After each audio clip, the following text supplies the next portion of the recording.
अभिमन्यु अपनी पत्नी दिशा के साथ कुल्लू की घनी पहाड़ियों में बसे हुए झेलमपुर कस्बे में अपने दोस्त आर्यन की शादी में आया हुआ था। अभिमन्यु की पत्नी बहुत खुश थी। आर्यन की शादी के 2 दिन बाद अचानक अभिमन्यु को याद आया कि उन सब का दोस्त अनिरुद्ध शादी में नहीं आया। अभिमन्यु ड्राइंग रूम में बैठा हुआ सबसे बातें कर रहा था। तुम्हारी शादी में आकर बहुत अच्छा लगा आर्यन। दिशा ने तो तुम्हारी शादी को खूब एंजॉय किया। तुम्हारा बस चलता तो तुम तो मेरी शादी में आते ही नहीं। मैं तो भाभी को थैंक यू बोलूंगा कि उन्होंने प्रेगनेंसी की हालत में भी मेरी शादी में आने के लिए ट्रैवल किया। अरे कैसे नहीं आती आर्यन, तुम्हें अंदाजा भी नहीं है। अभिमन्यु हर समय तुम्हारे बारे में ही बात करता है। आर्यन ये है, आर्यन वो है। और जब तुम्हारी शादी का इनविटेशन आया ना, तो मैं खुद को रोक ही नहीं पाई। मैं भी देखना चाहती थी कि आर्यन क्या है। लेकिन सच बताऊं, अभिमन्यु तुम्हारी जितनी तारीफ करते हैं ना, तुम उससे कहीं ज्यादा स्वभाव के अच्छे हो और मजाकिया हो। मेरे मजाकिया स्वभाव की प्रशंसा करने के लिए आपका बहुत बहुत धन्यवाद भाभी। एक बात बताओ आर्यन, शादी में अनिरुद्ध क्यों नहीं आया? मैं 2 दिन से आंखें फाड़ फाड़ कर उसका इंतजार कर रहा हूँ। वो तो पास के ही गांव में रहता है ना। अरे ये बात तो मैं बताना ही भूल गया। उसकी माँ की तबीयत सही नहीं चल रही। वो अपनी माँ को लेकर बहुत ज्यादा परेशान है। आर्यन की बात सुनकर दिशा ने अभिमन्यु की ओर देखकर कहा, हमें अनिरुद्ध की माँ को जरूर देखने जाना चाहिए, वरना उसे ये जानकर बुरा लगेगा कि हम कुल्लू आए और उसकी बीमार माँ को देखने तक नहीं गए। तुम सही बोल रही हो दिशा, तुमने मेरे मुंह की बात छीन ली। अगर ऐसी बात है तो फिर कल मैं तुम दोनों को उसके गांव ले चलूंगा। अरे भूल गए क्या? कल तो मेरी दिल्ली वापसी का रिजर्वेशन है। मैं एक काम करता हूँ, तुम्हारी बाइक लिए जाता हूँ। मैंने सुना है कि उसका घर यहाँ से 3 किलोमीटर दूर है। मैं और दिशा अकेले चले जाएंगे। अभिमन्यु की बात सुनकर आर्यन के चेहरे पर अचानक चिंता की लकीरें झलकने लगी। आर्यन का डरा हुआ चेहरा देखकर अभिमन्यु बोला, क्या बात है आर्यन, तुम्हारे चेहरे का रंग क्यों उड़ गया? दरअसल बात यह है अभिमन्यु, अनिरुद्ध के गांव से कुछ दूर पहले डायनी का इलाका पड़ता है। भाभी के पेट में 3 माह का गर्भ है और ये एक पहाड़ी इलाका है। तुम दोनों को वहां तक पहुंचते पहुंचते रात हो जाएगी और रात के समय किसी भी गर्भवती औरत का डायनी घाटी से गुजरना मौत को दावत देने जैसा होता है। आर्यन की बात सुनकर अभिमन्यु जोर जोर से हंसने लगा। तुम पागल हो गए हो क्या? दुनिया मंगल ग्रह पर कॉलोनी बनाने की तैयारी कर रही है और तुम अभी भी इन अंधविश्वास भरी बातों पर यकीन करते हो?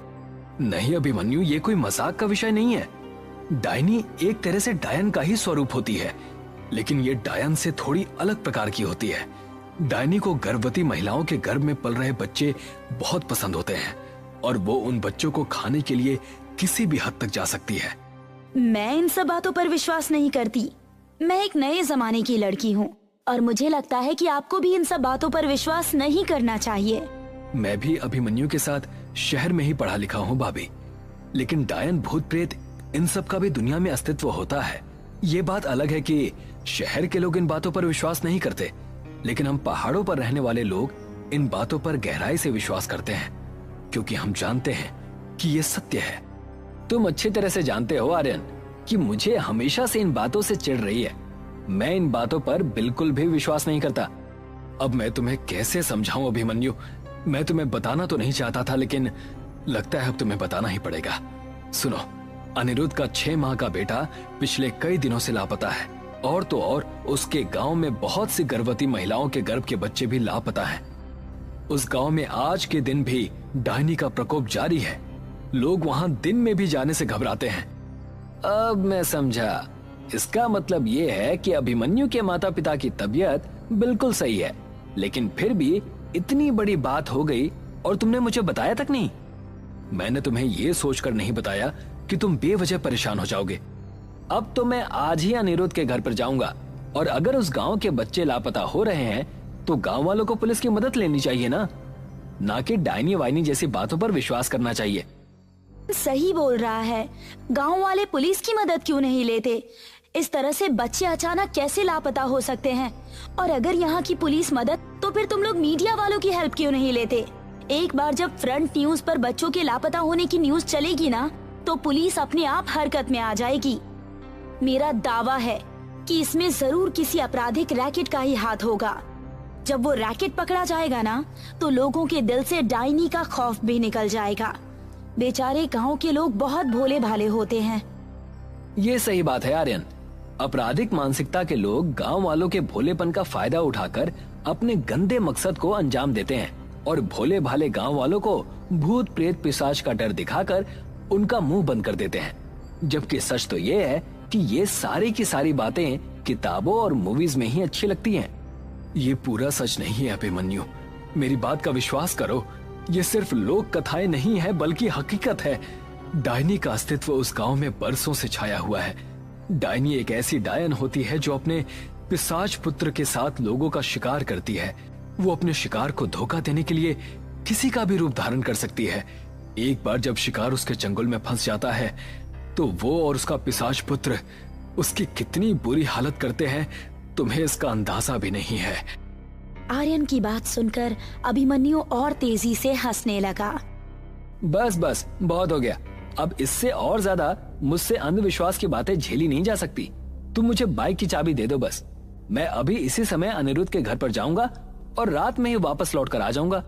और हम दोनों जब सही सलामत वापस लौट कर आएंगे ना, तो फिर तुम्हारा ये अंधविश्वास भी समाप्त हो जाएगा। आर्यन ने अभिमन्यु को अनिरुद्ध के घर जाने के लिए बहुत मना किया, लेकिन अभिमन्यु नहीं माना। आर्यन ने अभिमन्यु के सामने हार मान ली और बाइक की चाबी अभिमन्यु को थमा दी। दिशा बाइक के पीछे बैठ गई और अभिमन्यु ने बाइक दौड़ा दी। जंगल का रास्ता शुरू हो गया था। चारों ओर कोहरा फैलने लगा था और ठंड बढ़ गई थी। तभी बाइक के दोनों टायर पंक्चर हो गए। अभिमन्यु बाइक को स्टैंड पर खड़ी करके बाइक की ओर गुस्से से देखने लगा। क्या हुआ? वही जो नहीं होना चाहिए था। एक तो रात का समय, ऊपर से इस बाइक के दोनों टायर पंक्चर हो गए। टेंशन मत लो, मैं आर्यन को फोन करती हूँ। इतना कहकर दिशा ने अपना मोबाइल फोन निकाल लिया, मगर उसमें नेटवर्क नहीं था। अभिमन्यु भी अपना फोन चेक करने लगा, मगर उसके मोबाइल में भी नेटवर्क नहीं था। वो दोनों रात के सन्नाटे में कोहरे के बीच एक सुनसान जंगल में खड़े हुए थे। तभी अभिमन्यु को अंधेरे में एक साया चलता हुआ नजर आया। कुछ ही देर में वो साया दोनों के करीब आ गया।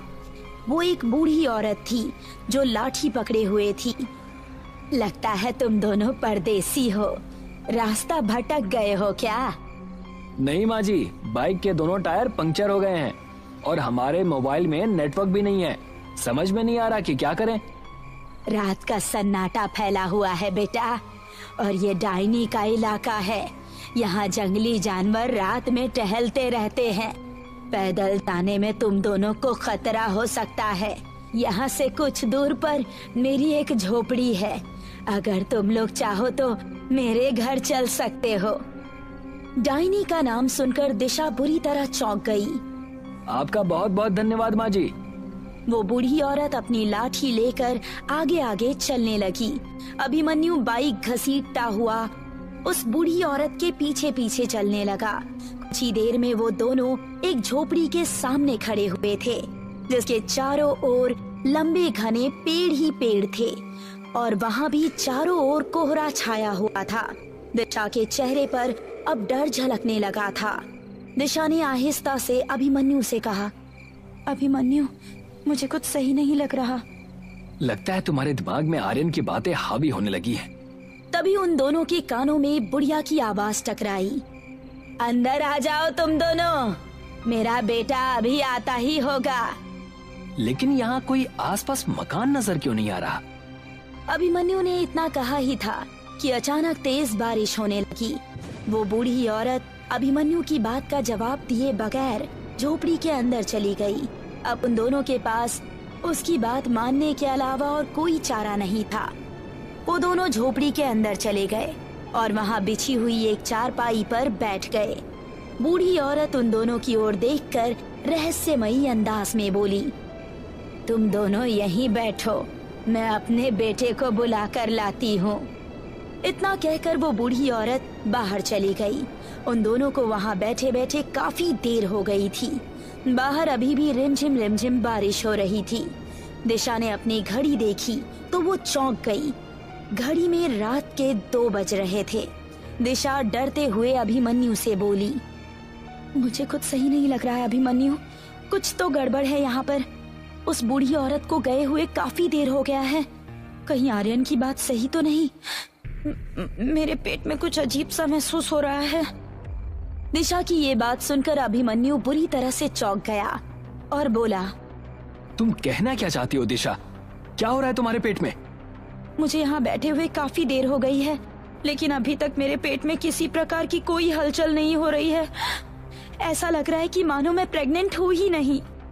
इतना कहकर दिशा ने अपने पेट पर हाथ रख लिया, मगर जैसे ही उसने अपने पेट पर हाथ रखा, दिशा अपने पेट को हैरत और खौफ से आंखें फाड़ फाड़ कर देखने लगी।